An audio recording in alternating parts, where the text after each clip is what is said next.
یہ کیا ہے؟ علی نہ کبھی بکے نہ کبھی تلے، وہ کیسے تلے جو فضہ کا مالک ہو، وہ چاندی میں کیسے تلے جو ابو ذر کا صاحب ہو، وہ زر میں کیسے تلے جو گوہر درج امامت ہو، وہ موتیوں میں کیسے تلے؟ ہو سکتا ہے کہ اعلیٰ ادنا میں تلے، ابراہیم آگ میں تلے، سلیمان ہوا میں تلے، یونس پانی میں تلے، ذرے میں آفتاب تلے، نقطے میں کتاب تلے، تراب میں ابو تراب تلے۔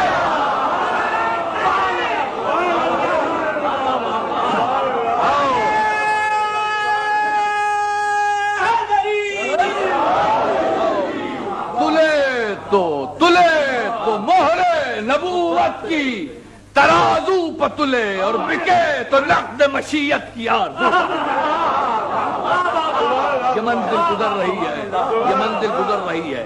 اب میں صرف رضا کی بات کر رہا ہوں، تو مجھے یہ کہنے کی اجازت دیجیے کہ جس کے دل پر من الناس میشی کی مہر ہو، اس میں نفسانیت کہاں؟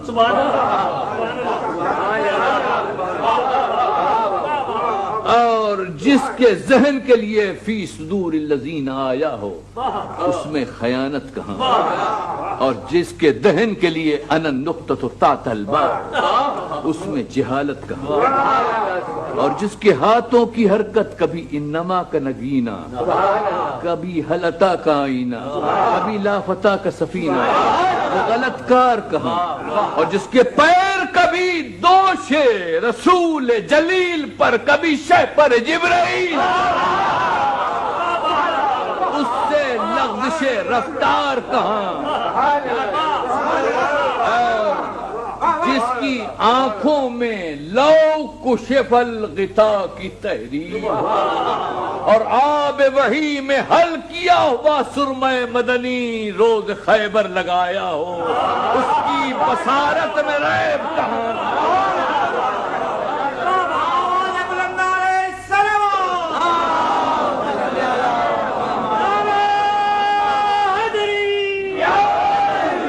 اور جس کے کانوں میں اذن وعیہ کی سند ہو، اس کی سماعت میں عیب کہاں؟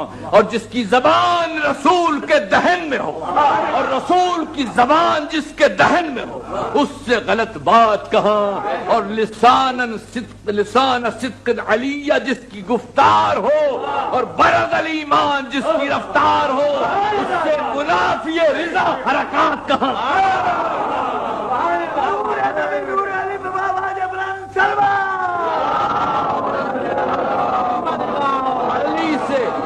علی سے منافی رضا حرکت نہیں ہوگی۔ علی جب تلوار اٹھائے تو حق ہے،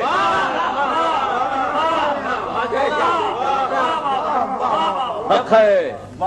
اور اب پھر وہی بات کہ آپ کہیں گے کہ رضا رب پر گفتگو کرتے کرتے رضا رسول کیسے آ گئی؟ بھئی یہ تو آپ کو پہلے معلوم ہونا چاہیے تھا، کلمہ پڑھنے سے پہلے معلوم ہونا چاہیے تھا۔ اب تو کلمہ پڑھ چکے ہیں بھائی، اس مسئلے کو تو امام صادق علیہ السلام طے کر چکے ہیں۔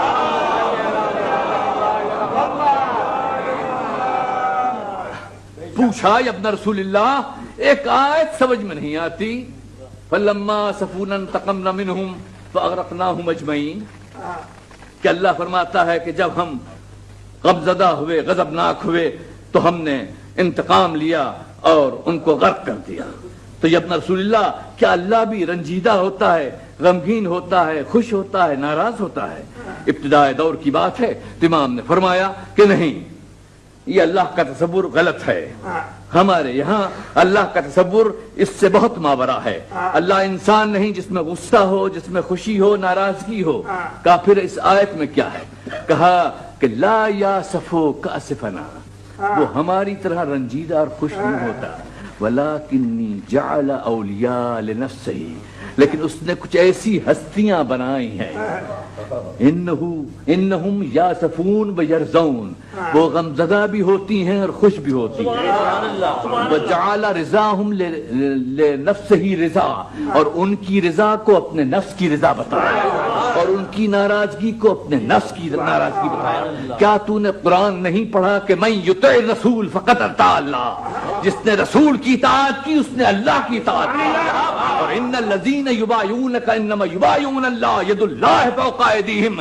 اور جس نے تیری بیعت کی رسول، ہاں اس نے تیری نہیں ہماری بیعت کی، اور اللہ کا ہاتھ ان کے اوپر ہے. کیا تو نے یہ آیت نہیں پڑھی؟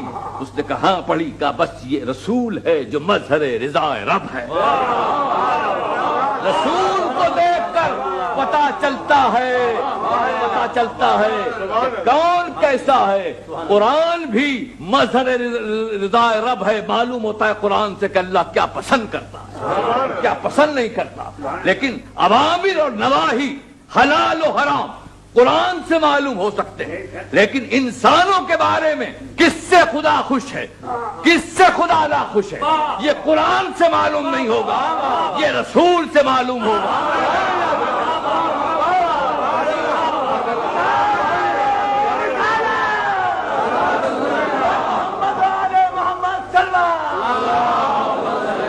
یہ رسول سے معلوم ہوگا کہ کس کو چڑھا رہا ہے، کس کو بڑھا رہا ہے، کس کو دبا رہا ہے، کس کو اٹھا رہا ہے. یہ رسول سے معلوم ہوگا. رسول کو دیکھیے. اب آپ کا تعاقب سیرت نبی ہونا چاہیے، منزل تعاقب.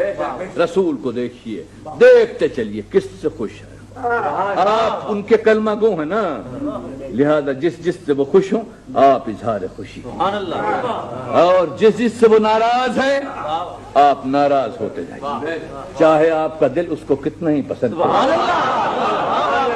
رضا رسول مظہر رضا رب ہے، مظہر رضا رب ہے.